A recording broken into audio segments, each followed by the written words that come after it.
तो अब तक आपने फ्रॉम सीरीज में देखा किस तरह टैबिथा और उसकी फैमिली फंस चुकी है इस फ्रॉमविल टाउन के अंदर, जहां से निकलना इम्पॉसिबल है क्योंकि कोई भी रोड से आप जाओगे तो वापस टाउन के अंदर ही आ जाओगे। चारों तरफ जंगल है जिसमें जाना खतरनाक है क्योंकि जैसी रात होती है यहाँ पर मॉन्स्टर्स मंडराने लगते हैं जो आपको एक झटके में ही टपका सकते हैं। नॉर्मली इन पे गन का भी कोई असर नहीं होता है और गोली खाने के बाद भी वो आपकी तरफ स्माइल करते हुए बढ़ते जाएंगे। यहाँ ये सब टैबिथा अपनी आंखों से देख चुकी थी और इसी का नाइटमेयर अब उसे आने लग रहा था। उस नाइटमेयर से खड़ी होकर वो अपने बच्चों को ढूंढने लगती है जो बिल्कुल सेफ थे। यह देखकर वो थोड़ी काम डाउन होती है जहां पर जिम उनके साथ था। नेक्स्ट मोमेंट पे हम जेड को देख पाते हैं जो उठने के बाद कॉलोनी हाउस में चिल्ला रहा था। डोना आके उसे चुप कराती है और उसके पूछने में बताती है कि वो इस टाउन में आ चुका है और उसको इसकी रियलिटी जाननी होगी। सुबह तक वो उसे मॉन्स्टर्स के बारे में और इस टाउन के बारे में सब कुछ बता देती है। बट यहाँ जेड का मानना ही नहीं था कि ऐसी भी कोई चीज एग्जिस्ट करती है क्योंकि उसने कल रात को कुछ देखा ही नहीं था क्योंकि वो बेहोश था और उसे लगता है कि शायद उसके दोस्त टोनी ने ये सब उसके लिए सेट किया है उसके साथ एक मजाक करने के लिए। ये देख डोना बहुत ज्यादा फ्रस्ट्रेटेड हो चुकी थी और अब उसके पास एनर्जी नहीं है कि वो हर किसी को ऐसे समझाते हुए फिरे, इसलिए उसे उसके हाल पे छोड़कर वहां से जाने देती है। यहाँ जेड बाहर निकल के पूरे टाउन को एक सेट की तरह समझता है और उसे लगता है कि शायद उसके दोस्त टोनी ने ये सब उसके साथ प्रैंक सेट किया है। इतना बड़ा प्रैंक इसलिए क्योंकि यहाँ पर जेड एक बहुत बड़ी मल्टीनेशनल मल्टी मिलियनियर कंपनी का एक ओनर था और यहाँ पर वो हर तरह के उल्टे सीधे काम करता था। बट अब इस टाउन में आ चुका है तो उसे लगता है कि ये सब प्रैंक ही है, रियल कुछ भी नहीं है। वो बाहर निकल के लोगों को देखता है और एक लड़की की साइकिल छीन सीधा टाउन की तरफ बढ़ने लगता है। वहीं टाउन के अंदर हम देखते हैं डाइनर में कैनी की मॉम नॉर्मली काम कर रही थी बट कैनी उससे काम नहीं करवाना चाहता है क्योंकि हमने देखा हाल ही में मॉन्स्टर्स ने उसके डैड को टपका दिया था और इसके सदमे से कैनी अब तक उभर नहीं पाया है और वो चाहता है कि उसकी मॉम भी एक्सप्रेस करे। बट उसकी मॉम का तो ऐसा था जैसे कुछ हुआ भी ना हो, शायद वो अपने इनर पेन को बाहर नहीं दिखाना चाह रही थी स्पेशली अपने बेटे के सामने। और वो नॉर्मली रेस्टोरेंट में काम करने लग रही थी सैरा के साथ हेल्प करते हुए। और गाइज हमें पता है कैनी के डैड के टपकने का मेन रीजन सैरा ही थी बट ये बात अब तक किसी को पता नहीं चली है। वहीं जेड भी घूमता फिरता मिसबिहेव करता हुआ डाइनर में पहुंचता है और देख पाता है कि टाउन के सारे लोग लाइन से खाना खा रहे थे। वो लाइन को तोड़कर खाना अपना डालता है और ऐसे बिहेव करता है कि ये पूरा सेट है और वो किसी तरह की पजल सॉल्व करने के लिए यहाँ पर आ चुका है। बट तभी टियांग चैन जो केनी की मॉम है वो उसे डांटती है और उसको वहां से बदतमीजी करने के लिए भगाने की कोशिश भी करती हैं। बट कैनी उसे बैठा के समझाता है कि इस टाउन में मॉन्स्टर्स है और शायद डोना ने तुम्हें उसके बारे में बताया होगा। यहाँ पर जेड का साफ कहना था कि हाँ उसे बताया तो था उस मोटी लेडी ने बट उसको किसी भी बात पे यकीन नहीं है। उसे लगता है कि उसका दोस्त टॉबी उसके साथ ये सब मजाक कर रहा है। बट तभी कैनी का कहना था कि उसका दोस्त तो मर चुका है और प्लीज इन सब बातों को सीरियसली ले। यहाँ पर जेड इसकी बात ना सुनते हुए साइकिल लेके खाना खा के सीधा वापस कॉलोनी हाउस की तरफ निकल पड़ता है जहां पर अब कैनी को लगता है कि ये पक्का मरने वाला है, इसके बचने के चांस बहुत कम है। वहीं फिर क्रिस्टीन आती है कैनी और उसकी मॉम टियांग चैन पे चेक करने के लिए क्योंकि वो कितने बड़े लॉस से गुजर रहे हैं तो एटलीस्ट उनके फैमिली फ्रेंड्स तो जरूर उनके साथ होने चाहिए। यहाँ पर क्रिस्टी उनसे बहुत ज्यादा कनेक्टेड थी और कैनी कहीं ना कहीं उसे लाइक करता था।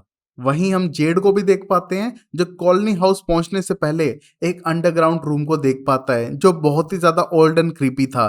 उसके अंदर जाके उसे नजर आती है एक लाश जिसको देख के वो घबराने लगता है क्योंकि वो उसकी तरफ अटैक करने के मोड में थी, एक पत्थर के नीचे दबी हुई। ये सब देख के जैसे ही वो एकदम घबराता है उसे नजर आता है कि यह तो सिर्फ उसका नाइटमेयर था या फिर कोई स्पेशल इफेक्ट जो उसके दोस्त ने क्रिएट किया हो। और वो हंसते हुए बाहर आता है कि टॉबी तुमने बहुत अच्छा सेटअप किया है बट अब मुझे यहाँ से निकलना है, कोई क्लू दो जिससे मैं यहाँ से निकल पाऊं। और वो फिर अपनी साइकिल पर बैठ के वापस टाउन की तरफ निकल जाता है। वहीं कॉलोनी हाउस में हम देख पाते हैं ईथन को जिसे वो बॉय इन वाइट दिखने लग रहा था और वो उसकी तरफ हाई भी कर रहा है। ये बात वो किसी से अभी शेयर नहीं करता है। वहीं पर जिम जाता है अपने बच्चों के कपड़े और स्टफ को लेने के लिए जो आरवी वैन में रह गए थे। यहाँ पर जूली थोड़ा आउट ऑफ प्लेस फील करने लग रही थी बट फातिमा उसे कंफर्ट कर रही है, उसके साथ टाइम बिता रही है और अपना फूड भी शेयर करने लग रही थी जहां पर बताती है कि ये सारा खाना वो खुद ही उगाते हैं और उनके पास कोई ऑप्शन भी नहीं है। यहाँ फातिमा को छोड़कर जूली से कोई बात करने के लिए रेडी भी नहीं था। सबको स्ट्रेंजर से थोड़ा डर ही लगता है और यहाँ जूली भी जल्दी से घुल मिल नहीं पा रही है। जिम वापस आकर अपने बच्चे और फैमिली को कपड़े देने लगता है और वो बुक्स भी लाया था जो ईथन को बहुत ज्यादा पसंद थी, जिसको पढ़ते हुए उनके साथ वो एंजॉय करने लगता है। बट तभी डोना वहां पर उन्हें प्रीस्ट खत्री से मिलने के लिए बुलाती है, जो उन्हें होने वाली चूजिंग सेरेमनी के लिए बता देंगे। ये सुन सब लोग घबराने लगते हैं कि चूजिंग सेरेमनी है क्या, जहां प्रीस्ट खत्री उन्हें बताते हैं कि उनके पास एक ही ऑप्शन होगा, क्या तो वो टाउन में रहे या फिर कॉलोनी हाउस में। दोनों में बहुत फर्क है। वो टाउन को भी एक बार देखा है और कॉलोनी हाउस तो उन्हें देख ही लिया है। फिर उसके बाद वो डिसाइड कर पाएंगे कि उन्हें रहना कहाँ है। जहां पर वो जूली को ईथन के साथ छोड़ के जाते हैं, जिसको देख के जूली बिल्कुल भी खुश नहीं थी। बट यहाँ पर ईथन को चोट लगी है और वो स्ट्रेंजर्स पे बिल्कुल भी भरोसा नहीं कर सकते हैं, इसलिए जूली को वहां छोड़कर जाने लगते हैं सीधा टाउन की तरफ, जिससे कि वो डिसाइड कर पाए क्या वो तो टाउन में रहेंगे या फिर कॉलोनी हाउस में। और अब रास्ते में टैबिथा और जिम को बताने लगता है प्रीस्ट खत्री टेलिस्मेंट स्टोन्स के बारे में, जो हर घर पे लगे हुए हैं। उन्हीं की वजह से वो सेफ महसूस करते हैं और उनको हटाने से ही मॉन्स्टर घर के अंदर आ सकते हैं। इसी वजह से टेलिस्मेंट हमेशा लगा होना चाहिए और बच्चों की पहुंच से दूर होना चाहिए। रात को ये चीजें बच्चों को जल्दी से मैनिपुलेट करने की कोशिश करती हैं और गेट या फिर विंडो खुलवाकर, इसलिए बच्चों के लिए केयरफुल रहना पड़ेगा उन्हें। ये सुन टैबिथा थोड़ा डरने लगती है और फिर तभी उन्हें दिखता है वो बॉक्स, जिसे वो पनिशमेंट बॉक्स भी कहते हैं। इसमें उसको डाला जाता है जो कोई बड़ा क्राइम करे, जैसे कि किसी को मारना या फिर कोई गलत काम करना। अब तक इसका यूज नहीं हुआ था, बट आज रात को पहली बार इसका यूज होगा फ्रैंक के लिए। ये सुन टैबिथा और जिम थोड़ा अनकंफर्टेबल फील करते हैं, बट तभी प्रीस्ट उन्हें सीधा नए घर की तरफ ले जाने लगते हैं, जिसमें पहले मेगन और लॉरेन और फ्रैंक रहा करते थे। जहां पहुंच टैबिथा को लगता है कि इस घर में तो पहले कोई रहता था। तभी प्रीस्ट बताने लगते हैं कि इस फैमिली के साथ वही इंसिडेंट हुआ जो एक बच्चे के साथ हो सकता था। मेगन ने गलती से खिड़की खोल दी और वो मॉन्स्टर आकर मेगन और उसकी मम्मी को टपका दिया, और जिस वजह से फ्रैंक रिस्पॉन्सिबल था अपनी फैमिली की केयर ना करने के लिए, और शायद उसे इसी की पनिशमेंट मिलेगी। यहाँ पर टैबिथा ऊपर जाके रूम को देखती है, जहाँ पर अभी भी चारों तरफ उन हमलों के निशान बचे हुए थे। ये देख के वो डरती है, नीचे आने लगती है और साफ करती है जिम को कि वो ऐसे घर में रहेंगे नहीं जहां पर किसी बच्चे को टपकाया गया हो। नेक्स्ट मोमेंट पे जिम एक्सप्लेन करता है कि उनके पास ज्यादा ऑप्शन है नहीं, तो उन्हें ऐसा ही चूज करना पड़ेगा। और वहां पर उसको कोई इशू भी नजर नहीं आ रहा था। उसे लगता है कि उसका बच्चा ज्यादा समझदार है जो ऐसे बहकावे में नहीं आएगा। बट हमने देख ही लिया है गाइस, ईथन उस व्हाइट बॉय को ऐसे स्माइल करके हाय कह रहा था जैसे उसके मामा का लड़का हो। अब वहीं कॉलोनी हाउस में हम देखते हैं एलिस एक वॉकर बनाने लगता है ईथन के लिए, जिसको देख के जूली थोड़ी खुश थी और वो पूछती है कि वो सब क्यों कर रहे हैं उनके लिए। तभी फातिमा एक्सप्लेन करती है कि उनकी फैमिली का वो नया पार्ट है, वो उन्हें एक्सेप्ट कर रहे हैं और उनकी हेल्प करना उनको कहीं ना कहीं अच्छा फील करा रहा था, जिसे देख के जूली भी कंफर्ट फील करती है। और वहीं अब ईथन उस वॉकर की हेल्प से थोड़ा बहुत चल पा रहा था, और फिर वो मिलता है विक्टर से, जो पेड़ों के बीच का डिस्टेंस मेजर करने लग रहा था बार बार। यहाँ पर ईथन विक्टर से बात करने की कोशिश करता है और एक्सप्लेन करता है कि उसको पजल सॉल्व करना बहुत ज्यादा पसंद है और वो उसकी हेल्प कर सकता है। बट यहाँ पर विक्टर उससे बात करना नहीं चाहता था, उसे इग्नोर करके आगे बढ़ने लगता है। और तभी ईथन उससे पूछता है कि तुम भी उस बच्चे को जानते हो जो यहाँ पर घूमता रहता है।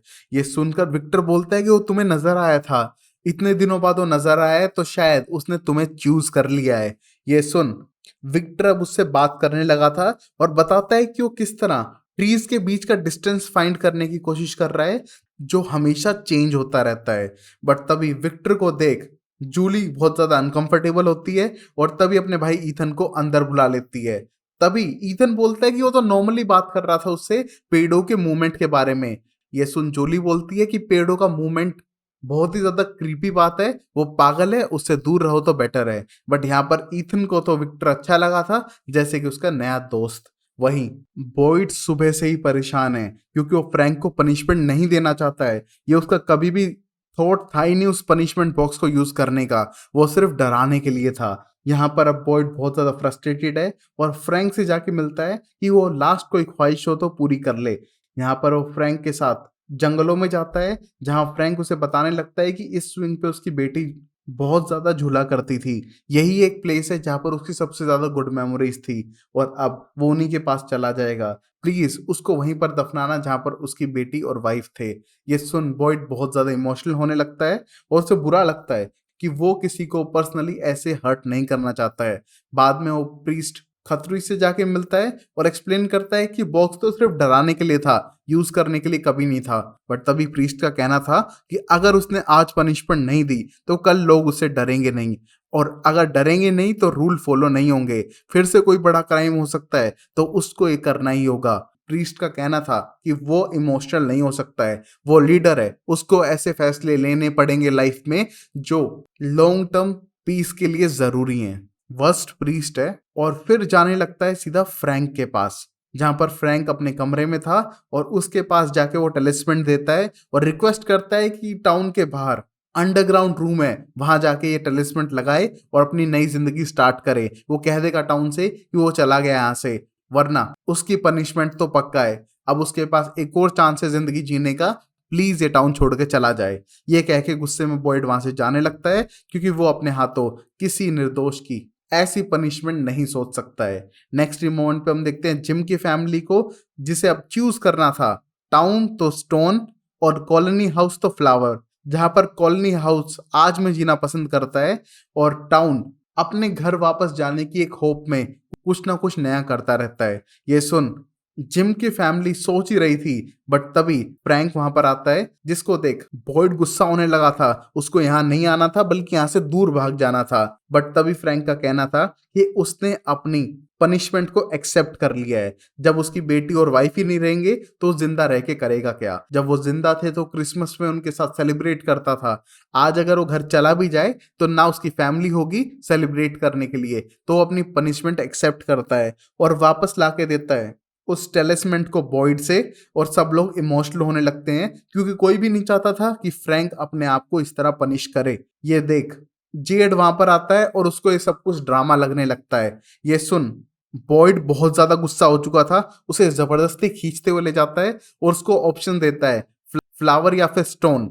यहाँ पर वो स्टोन चुन के सीधा टाउन की तरफ जाने लगता है कैनी के साथ में। अब बॉयड को भी जिम की फैमिली से पूछना था इंडिविजुअली कि उन्हें क्या चुनना है। यहाँ पर जिम, टैबिथा और ईथन ने तो टाउन को चुना था, बट लास्ट मोमेंट पे जूली बोलती है कि उसी कॉलोनी हाउस में रहना है और यहाँ पर एक बार फैसला हो गया तो उसको पलटा नहीं जाएगा। यहाँ ये देख के टैबिथा बिल्कुल भी खुश नहीं थी, बट अब इस चीज को बदला नहीं जाएगा। रात होने वाली थी, हर कोई अपने घर की तरफ जाने लगता है, जहां पर अब जूली अपनी फैमिली से खुद ही अलग हो चुकी थी। कहीं ना कहीं वो अपनी फैमिली से डिस्टेंस बनाने की कोशिश कर रही थी। यहाँ अब टाउन वाले लोग वापस टाउन की तरफ जा ही रहे थे।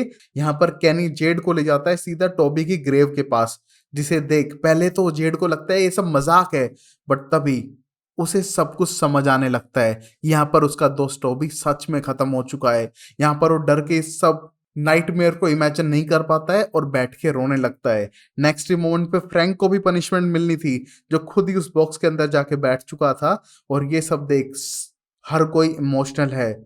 जिम की फैमिली अपने नए घर में शिफ्ट हो चुकी है, जो मेगन का पुराना घर था। यहीं कैनी की मोम एट लास्ट अपने इमोशंस को दिखाती है अपने हस्बैंड को मिस करते हुए, जिसे देख कैनी भी इमोशनल होता है और बताता है कि जब तक जेड का कोई सेटलमेंट नहीं होता है वो उन्हीं के साथ रहेगा। यहाँ पर कैनी की मोम एक्सेप्ट करती हैं और उसको घर में इनवाइट कर चुकी थी। यहाँ कॉलोनी हाउस में हर कोई सेलिब्रेट करता है जूली की चॉइस के लिए, वहीं पर बॉयड इमोशनल था फ्रैंक को खोने के लिए। और अब रात हो चुकी थी, अब मॉन्स्टर टाउन की तरफ बढ़ने लग रहे थे और फ्रैंक के पास कोई टेलिस्मेंट नहीं है जो उसकी जान बचाए। यहाँ पर धीरे धीरे ये मॉन्स्टर्स फ्रैंक के बॉक्स की तरफ बढ़ रहे थे। यहाँ पर डर के फ्रैंक कांपने लगता है और ये आवाजें उसका मजाक उड़ा रही थी। यहीं पर बॉयड ये सब देख नहीं पा रहा था, बट कोने में से देखता है अपने विंडो में से, क्योंकि ये उसकी लाइफ की शायद सबसे बड़ी गलती हो सकती है। नेक्स्ट मोमेंट पे ये हंसती हुई आवाजें पूरे बॉक्स को तोड़ते हुए फ्रैंक को खत्म कर देती हैं। यहीं पर ये एपिसोड खत्म होता है, जहां हमें पता चल चुका था कि ये मॉन्स्टर कोई एवं चीज नहीं है जिनके साथ कोई भी खेल सके। ये आपको मोमेंट्स में टपका सकती हैं और गोली लगने के बाद भी हंसते हुए आपके पास आती रहेंगी आपको तड़पाने के लिए। देखते हैं आगे होता है क्या इस सीरीज में। तब तक के लिए वीडियो को लाइक, चैनल को सब्सक्राइब, कमेंट करके बताएं सीरीज कैसी लगी। तब तक के लिए take care, bye bye, sayonara and Tata.